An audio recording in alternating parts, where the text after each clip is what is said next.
Ashama akkam jirtu kabajamtoota hordoftoota sagantaa Yookoo Dooktararraa oduu waa'ee fayyaa kan torbaniin isin dhageessaa oduu waliin Andaraartuu Bushaati. Weerarri vaayirasii koronaa waliin ga'iinsa qoricha HIV'f kennamu irratti dhiibbaa guddaa fidaa akka jiru dhaabbanni fayyaa addunyaa beeksise. Vaayirasii HIV'f talaallis ta'e qoricha fayyisu hanga ammaatti kan hin argamneef ta'uu beekamaadha. Haa ta'u malee qoricha akka vaayirasiin sun waliin horree godhee gara eedsiitti hin jijjiiramne godhu kan ART jedhamu umurii dheeressu umurii guutuu fudhatamu miidhaa vaayirasiin kun fidu du'a dabalatee hir'isee jira.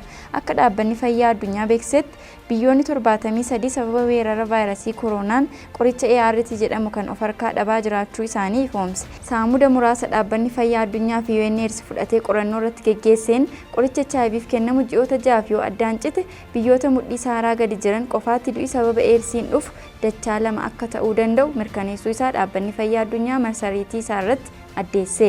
Akka dhaabbanni fayyaa addunyaa jedhutti sababni guddaan hanqina qoricha kanaa biyyoota mudataa jiruuf biyyoonni weerara vaayirasii koronaa to'achuuf daandii qilleensaa fi lafoo isaanii guutummaa guutuutti cufuu isaaniiti. Lakkoofsi namoota vaayirasii koronaan qabamaa jiran ammallee akkaan dabalaa jira.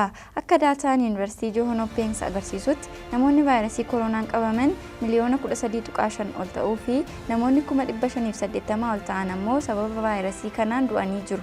Namoota miliyoona 13.5 ol qabaman keessaa namoonni 57 ta'an dandamatanii jiru. Namoota 47 vaayirasiin kun qaama isaanii keessatti argamu keessaa 100 kan ta'an haala dhibee cimaa yookaan kiriitikaal keessa jiru.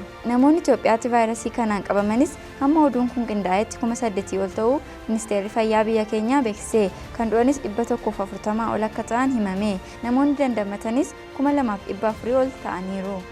Haguuggii afaanii funyaanii yookaan maaskii seeraan yoo fayyadamuu baanne bu'aa inni ittisa vaayirasii koronaa keessatti qabu xiqqaa ta'uun ibsame.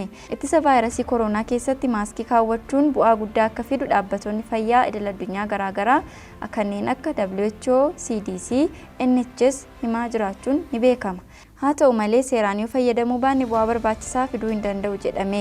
Keessumaa afaanii funyaan guutummaa guutuutti haguuguu dhiisuun sirnaan akka qaawwi karaa mirgaa bitaa fi irra keessa hin jiraanne gochuu, qulqullina maaskii eeguu dadhabuu fi bakka kaawwachuun barbaachisutti fayyadamuu dhabuun ittisa vaayirasii koronaa keessatti bu'aa inni fidu irratti hanqina agarsiisuu danda'a jedhame. Kabajamtoota hordoftoota sagantaa Yookoo Dooktararraa oduun waa'ee fayyaa isiniif qindeessine kan hangammaa turanii hanga torbanitti nagaatti.